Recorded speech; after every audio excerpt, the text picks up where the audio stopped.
So you don't really need big tools to work with drywall. To break it, you don't need much. Basically, you measure your line and you score it with a knife. You bend it, you cut it, and that's how easy it is to work with it. So you can literally cut a square. You can do a circle if you want to, but it takes a little bit of finesse to get into those details. It's up to you whether or not you want to do that. In this case, we're going to try to do a square. So um, this is a double layer wall. I'm going to dig into a little bit with this, and it's going to take me a few extra minutes to get it out, but everything else after that will be pretty much the same. Does anybody has any questions up to this moment?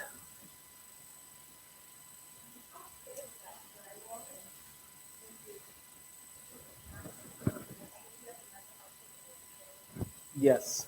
On this wall in particular, I believe we have 3/8, two sheets of 3/8, and not all the walls are going to be the same. Some of them will have 1/2 inch, some of them will have 5/8, and on very few rare occasions you will see a 1/4 inch on top of plaster walls. So it all depends on what you have at hand. All houses, you will mostly see plaster and the 1/4 on top of those.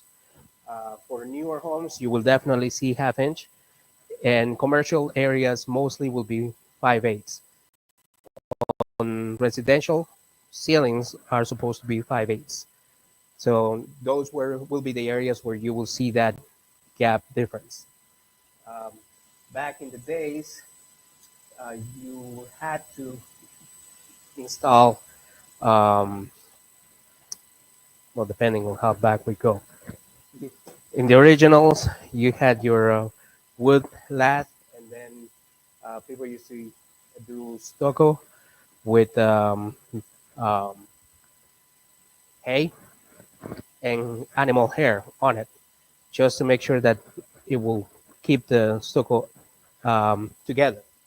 As it started evolving, people started putting metal mesh and then do the run of stucco and then the plaster on top. So on some of those old houses, you might see either or, depending on the age of the house. And the new ones, you will not see the lath anymore. You will just see the drywall, the separation at 16 inches on center of each stud, and or you might even not see a full 2x4 if the house is a manufactured home. The studs are smaller.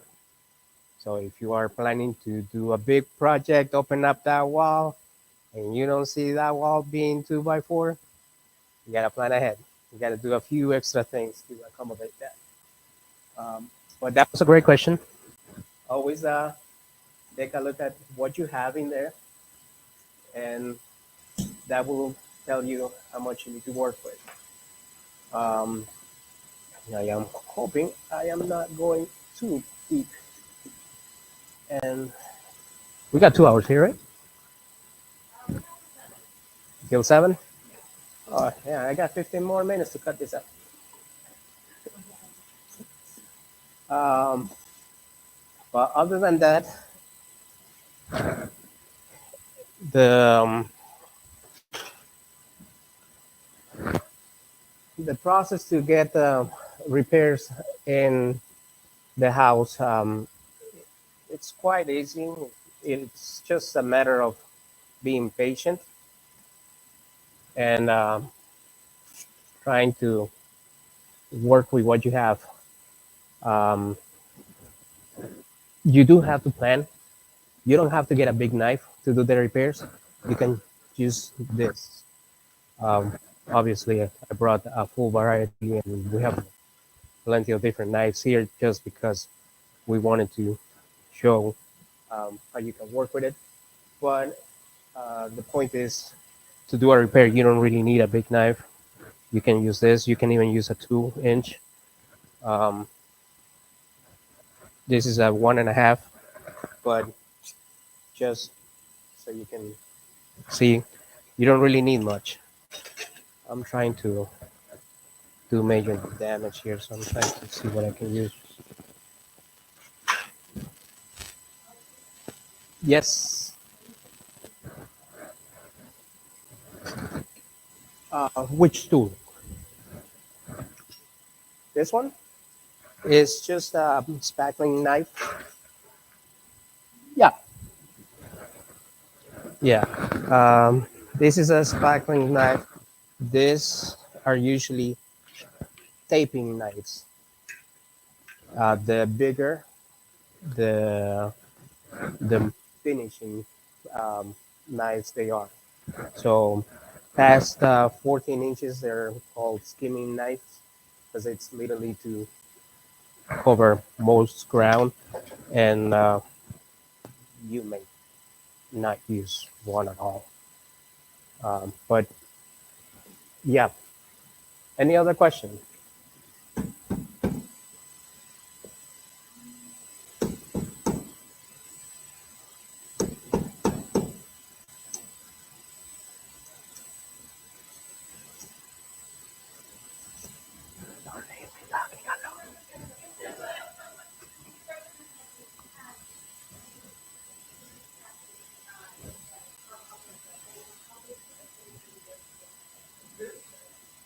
Well, it all depends on the damage of the wall. You want to be as close to the whole area as possible. Um, Nowadays, you can buy a kit of repair for drywall, and they usually come in different sizes.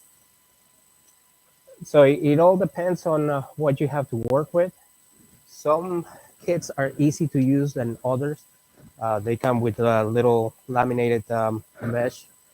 Um, you can cut them with regular scissors or metal pin snips if it is easier that way. And you can cut it to the size of the hole.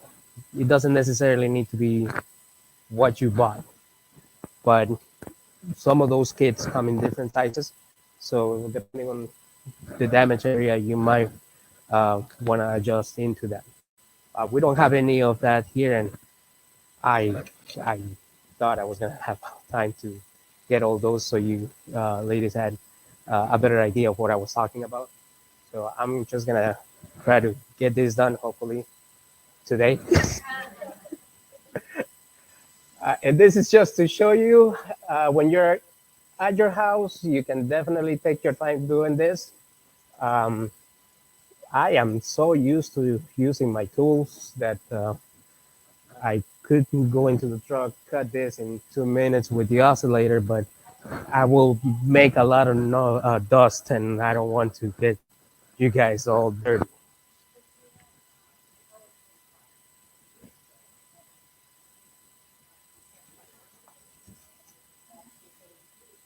Yes, yes,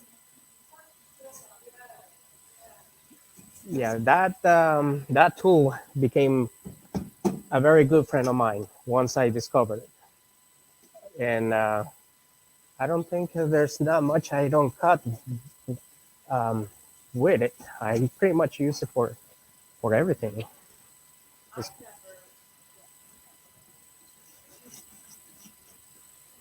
it's quite useful, and as soon as you learn how to use it, you get addicted to it.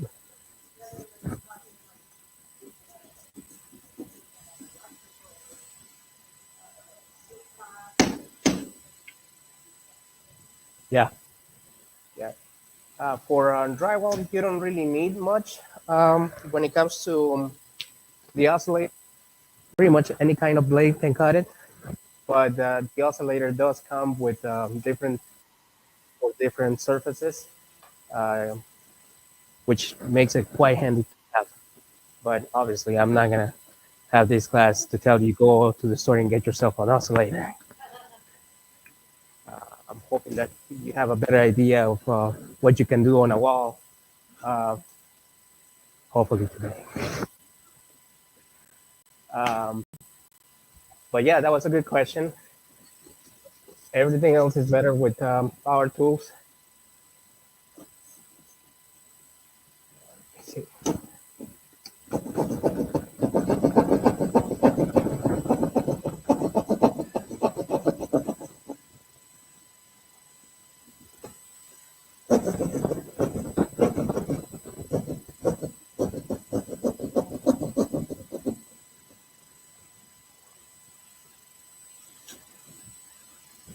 Samantha, do we have a hammer? Yeah.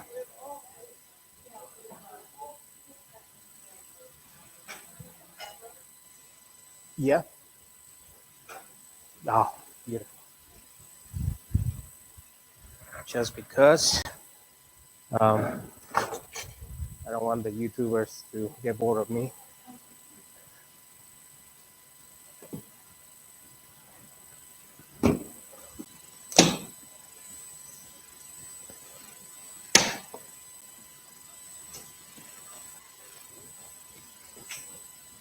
There we go.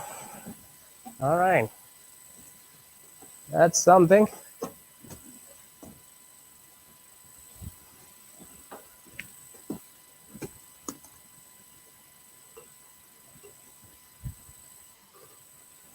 And here I thought this was going to be the easy part. Any other question um, that you might have?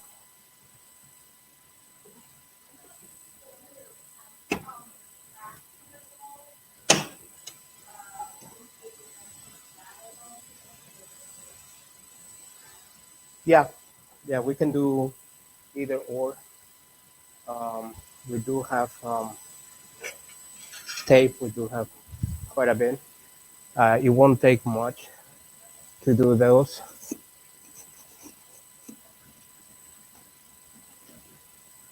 Okay, so I'm not gonna go all the way because it's gonna take me forever.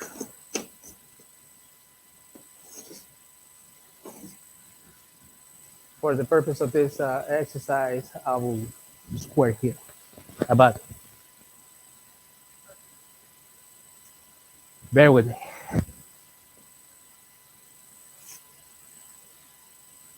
I promise it will look the same. Um, for cracks, for for small tape bumps like this,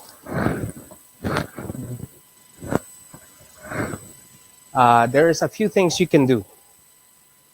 Basically, if it is on a joint and it's a tape, that means there wasn't enough compound originally to hold the tape against the surface, and humidity, um, water damage, and or weather related changes within the inside of the surface made the tape come off, because walls here in Michigan move as they settle. So on some areas you will see this. It all depends on where it's at, what happened before and after.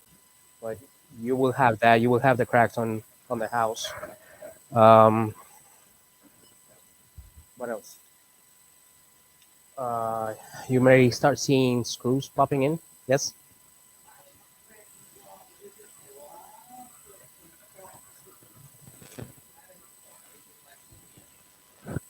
Um, what is it? Um, no, no. I mean, do you have drywall or plaster? And how old is your house?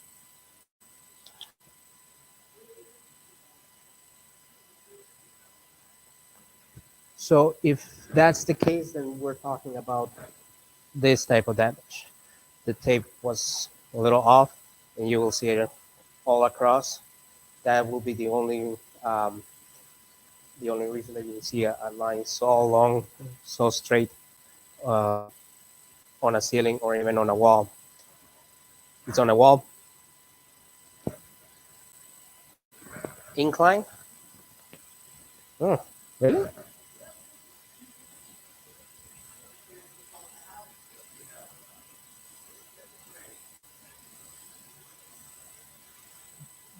And you must have some plaster finish on it.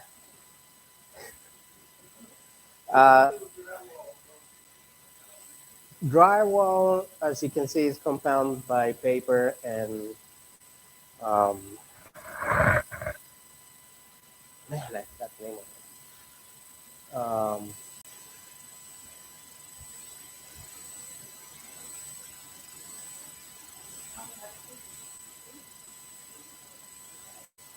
Right. So for it to be inclined, that means there was a full scheme done, and whatever happened on the surface that bent the wall itself and started having pressure points enough to create that crack. What's curious is that if it is drywall that it was inclined, usually on drywall it will be horizontal, perpendicular, depending on how the drywall was installed. But that's why I was getting a little confused. Um, I could be wrong. I'm human,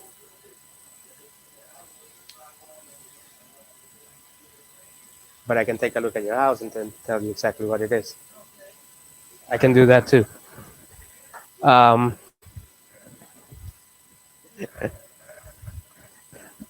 I will leave my phone number if you are interested in me taking a look at it. There's a few ways of doing the repair. We can use mesh. We can use regular paper tape. The procedure is the same, slightly different. The difference between mesh and regular paper is that with mesh, you cut, you put the mesh, and then you mud on top. That's it. Once the mud dries, then you are supposed to start what I call winging, which means spreading coats to make it bigger. That way, you don't have a small lump where you put the mud in there. And by the time you do the sanding, it blends into the wall. The, the smoother and the bigger or the wider it is, the better it looks. If it is too short to the tape part, it's going to be noticeable. So it is always recommended to start from the tape and then do to the sides just to blend that repair. Uh, there's no limit. You can go 10 inches either way, depending on how perfectionist you want to be in your house. So it's your time, it's your repair.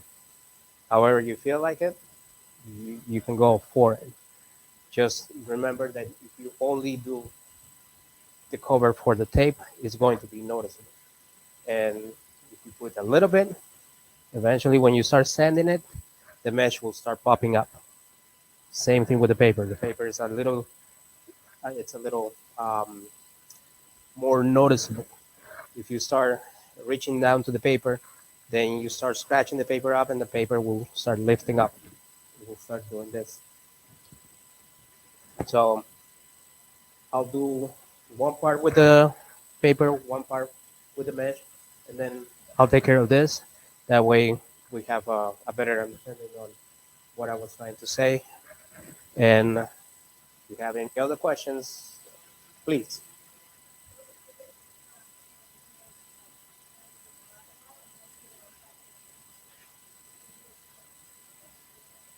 You can actually do the same repair.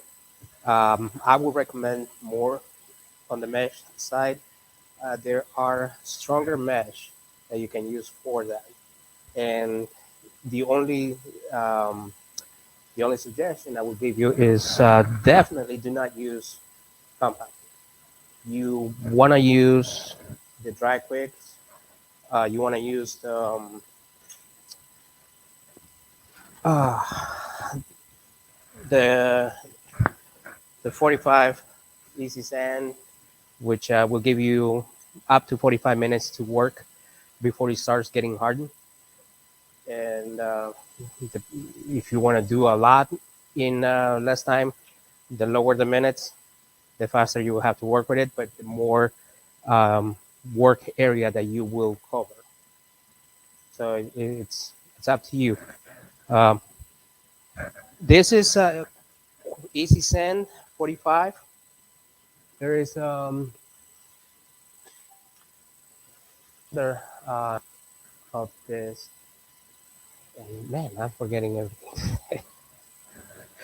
um, but there is one in a brown bag of sheetrock that is for that purpose. When you're working with plaster, that's the best one that I found work when you're working with that. It adheres to the surface, and before you do the repair, you have to make sure that it's not sandy.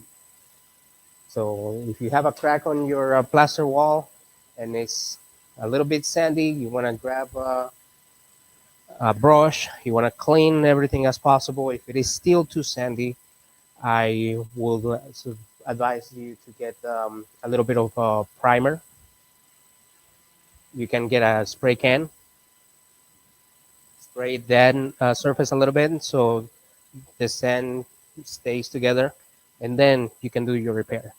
Because otherwise, you will find out that it doesn't matter how clean you get it with a brush. Once you start putting that in there, there's still loose sand, and that will start coming off. So everything that you put will start falling down again. So just look out for that. The more prepared you are to work on that area, the easier the repair will be. That was a great question too. Thank you. Do you have what again? Just a little bit. I can feel that cup out of there with the water in. Uh, at this moment, anything will work with me.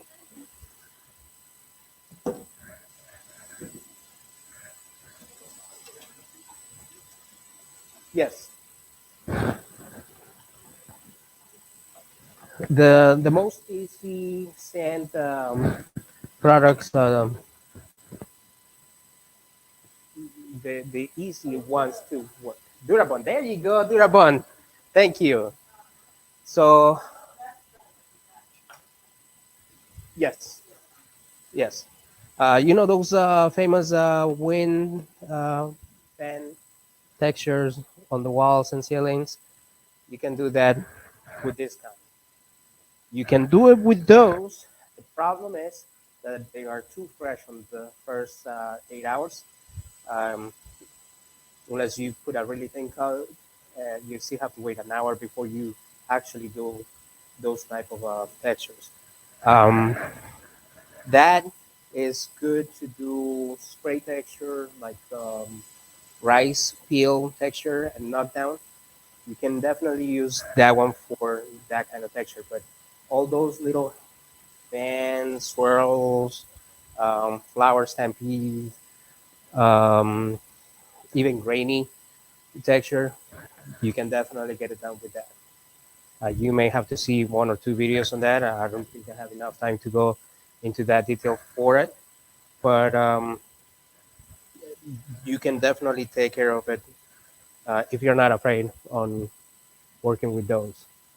Um,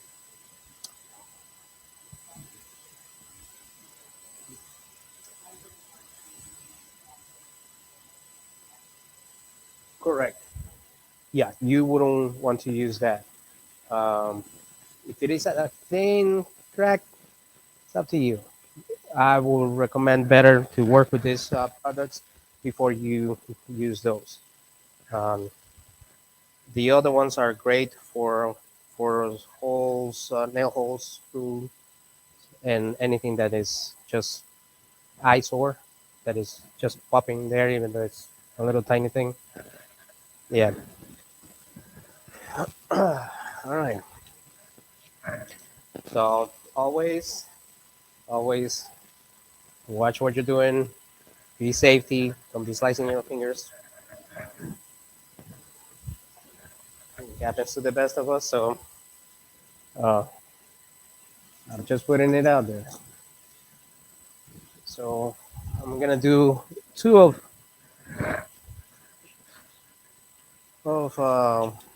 the workstations, one mesh, one paper. For the most part, um, there is not really um, correct or incorrect of way of using the paper. Some people like to use the indentation part of it against the surface. Some other people use it the other way around. The trick is to make sure that you pour the mud evenly and you clean it evenly. If you do that, doesn't really matter. When you're doing a repair, it's not so much of a deal.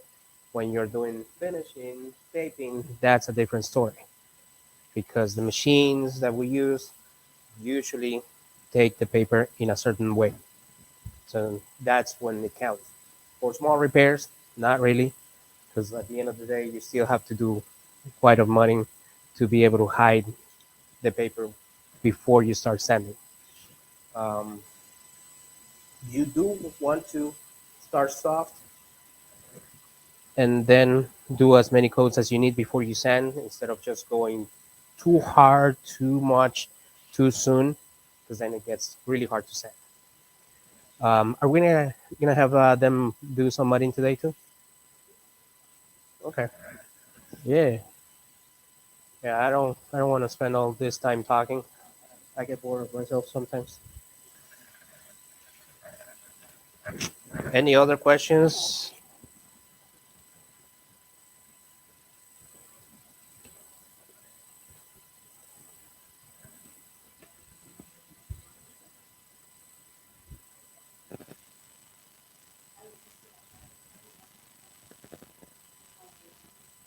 Um, that's almost the same question as how much flour do you put in a cake? I mean, it comes with an instruction manual, and it does has a small instruction manual that written on the bag. But um, you're doing a repair, you don't really have to go that much. I um, I am a fan of going little by little um, because I found out that sometimes those batches come a little offset from their time that they're written on the bag. Sometimes a 20-minute dries in 5 minutes. So if I go too hard, too much, I lose a batch, and it gets it gets worse trying to clean that up and trying to get the next batch going if you lose the batch inside the mudding pan. So I will say start very little and work your way around it. You just want to make sure that when you are ready, um, it is a pasty texture. It's not too loose, otherwise you're gonna drop it all around, and you don't want to get messy. You just want to fix a crack, a hole. So you want to me you want to make sure that it stays on the knife. Now, it can stay on the knife if it is too hard, but then you are not gonna be able to mold it with the spackling knife. So you gotta go in between. And if you start with a little bit at a time, you can go no wrong. That's what I say.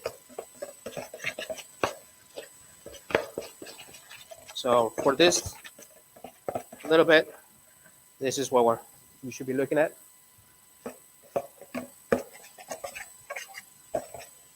No eating, no tasting. Yes. There you go.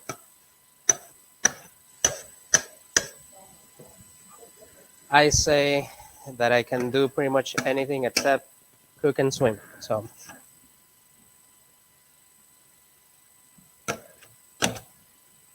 frosting it is.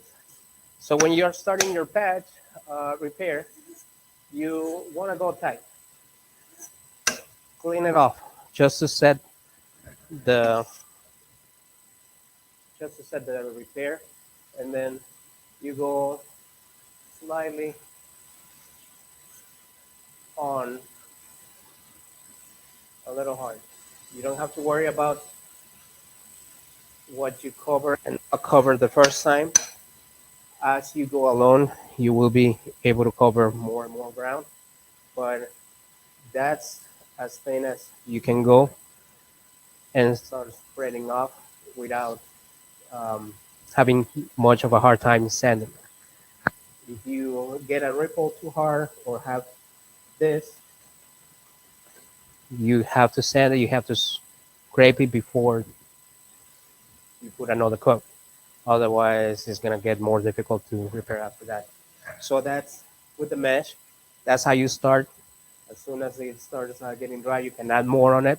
And with this product, you can keep working and adding as it dries without the necessity of waiting for it to dry completely.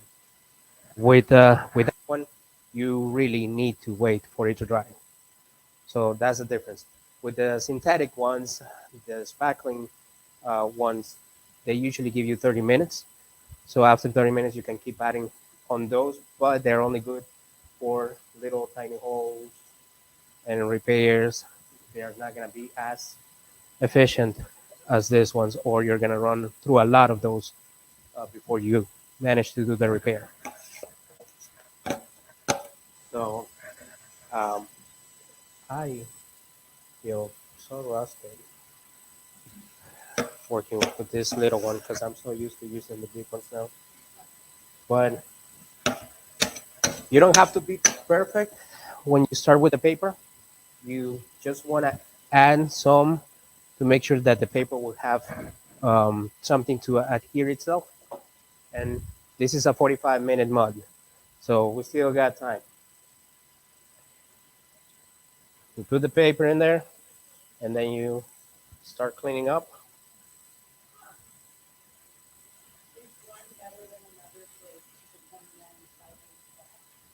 Um, it it honestly uh, goes to what makes you feel comfortable working with.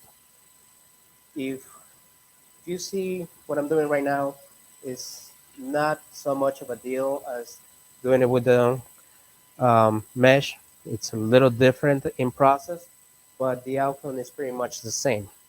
You want to make sure that you clean it enough to be even on all the areas. And like I said, this product is great to keep using it as it dries. So I can wing this out within the next 40 minutes on both areas and have it ready to sand by the time it's fully dry.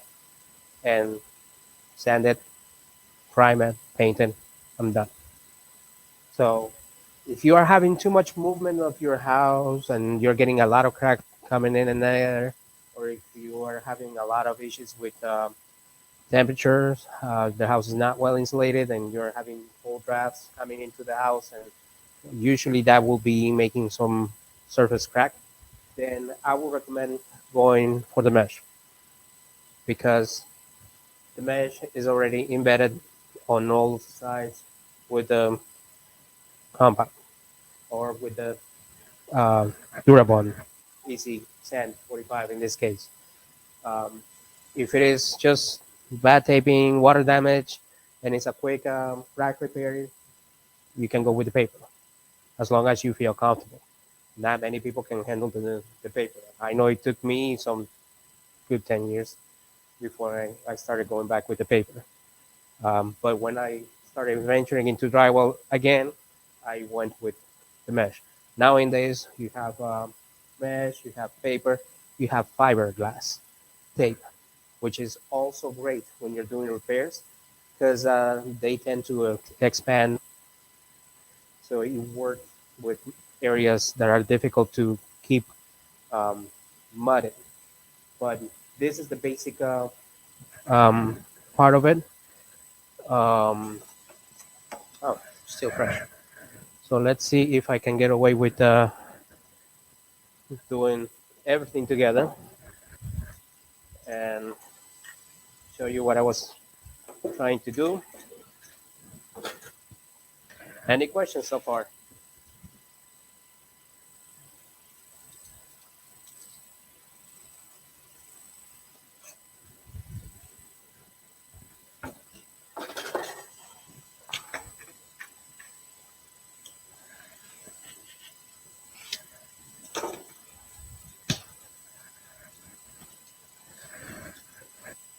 So you can buy pieces of drywall in Menards, Home Depot, Lowe's, uh, 2x2s, 2x4s, and you get to choose the size of the drywall you want to buy for a few dollars. You don't have to buy the full 4x8 sheet in order to do your repairs, and you can still do the same job. Once you start seeing the change of color, that means it's drying. So I better hurry up, I guess. In this case,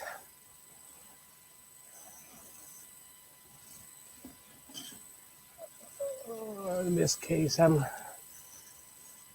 gonna try to work with this. So this will be the easiest way for me to show you how to do a repair.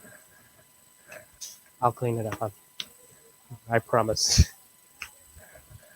I never been to a place where I can actually make a mess and get away with it. So this is one of those quick ways to do a repair without having that kit. Um, you basically get in there, have this paper outlay,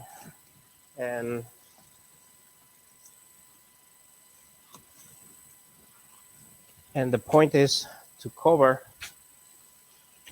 the hole and still use the same part of the drywall to do the repair.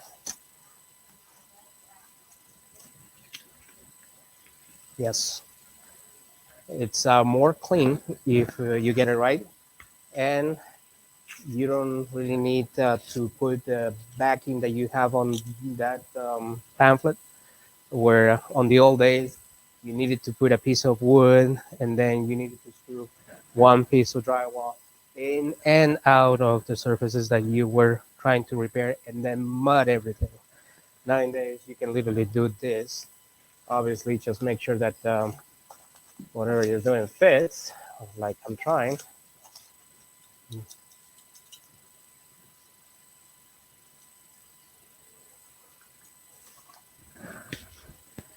It all depends on how handy you are, how much patience you have.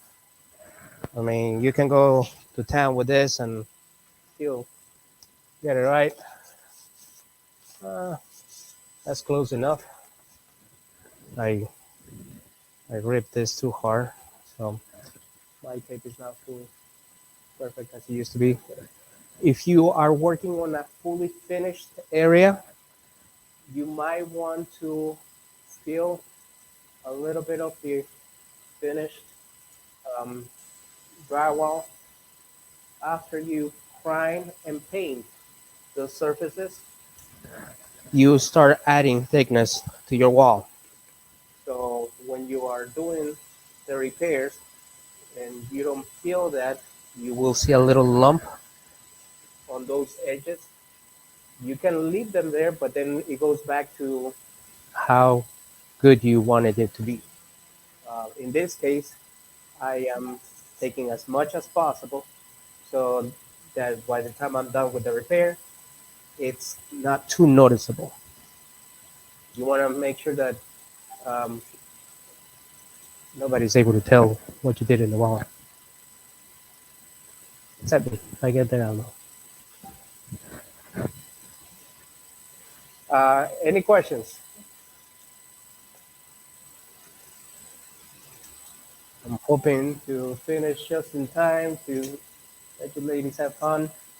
Um, 2 weeks ago, we were on my quest from Carissa, showing the eighth graders uh, the trades. Last year, we only did mudding. This year, we went full. We made them do some framing, some siding, and mudding. So it was fun. The kids loved it. And if they loved it, you're going to love messing around with it just for fun. We all get to be kids.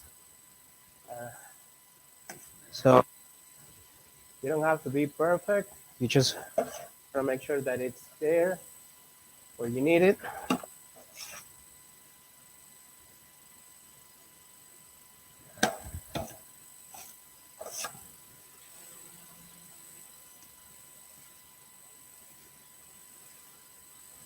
I promise you, I'm more clean than this when I work.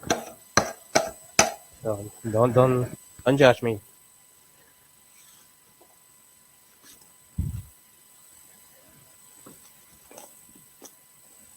So when you do your repair, you use the paper.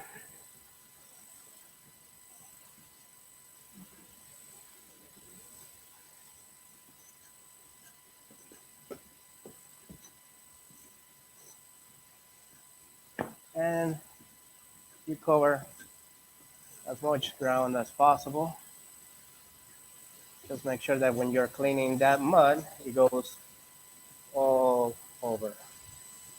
Um, because I wasn't able to thoroughly cut everything close enough to the hole, I have a little bit of offset. But again, I'm working with easy 45 minutes, and it's starting to dry, so I can come with a bigger knife and my goodness. We finished a job yesterday, and they um, they forgot to dry the knives. Most of the knives are fully stainless steel, and the old ones get corrosive with time if you leave them on water too much.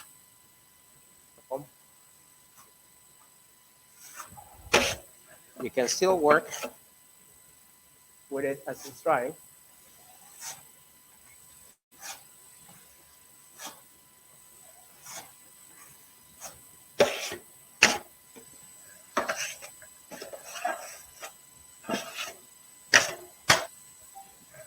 And if you keep doing it often, you're gonna get better than I am.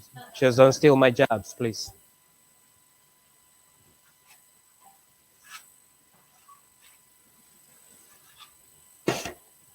But this is pretty much what you go um, through when you're repairing. In this case, a crack and a hole.